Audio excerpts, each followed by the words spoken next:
या नैसर्गिक संख्येला 11 ने गुणून त्यात 33 ही संख्या मिळवली, या बेरजेला 9 ने भागले आणि बाकी 0 मिळाली, दिलेल्या अटीचे समाधान करणारी पी ची सर्वात लहान किंमत निवडा. इथे सरळ सरळ नाही का एक म्हणजे फॉर्म्युला लिहिण्याची पण गरज नाही आहे. ऍक्च्युअली ते लहानच संख्या दिसल्या इथे समजलं जातं. आपल्याला पूर्ण भाग गेला पाहिजे.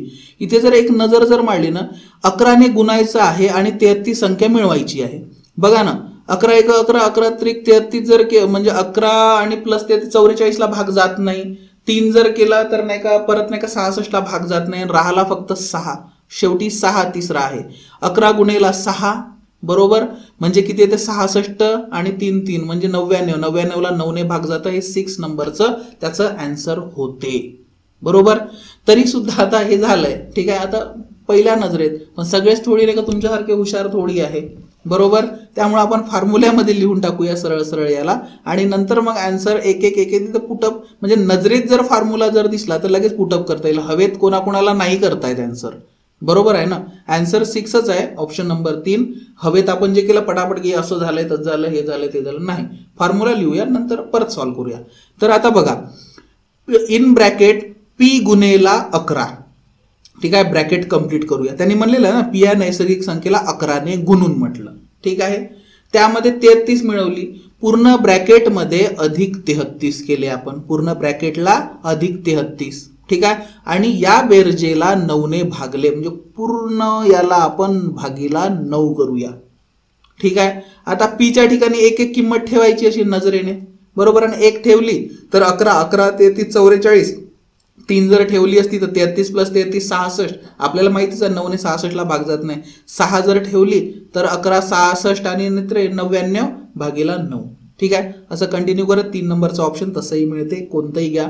हवेत उडवत घ्या की फॉर्म्युला लिहून घ्या. फॉर्म्युला लिहायलाही नाही का 2-3 सेकंद लागतील. 5 सेकंद ते जातात वेगळी गोष्ट आहे. पण लिहिलं तर बेटर राहते.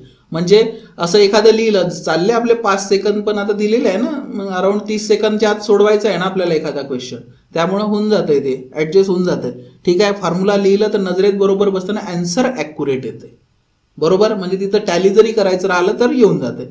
आता जर 15 जर टाकले 15लाच कशाला सोडतं आन्सर मिळालं होतं ना. पण 15 टॅली करून बघूया ना. आता 15 गुणेला जर 11 जर केला आपण. ठीक आहे.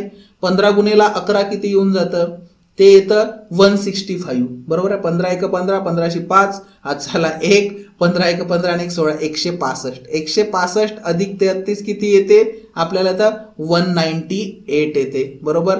198 भागीला 9 जर गेले तर याने सुद्धा त्याला भाग जातो आणि 22 येते. बरोबर आहे. परंतु इथे आता बघा कन्फ्युजन. ठीक आहे ना. कन्फ्युजन त्यांनी तेच केलंय. प्रश्नामध्ये काय म्हणणं आहे की पी ची सर्वात लहान किंमत निवडा.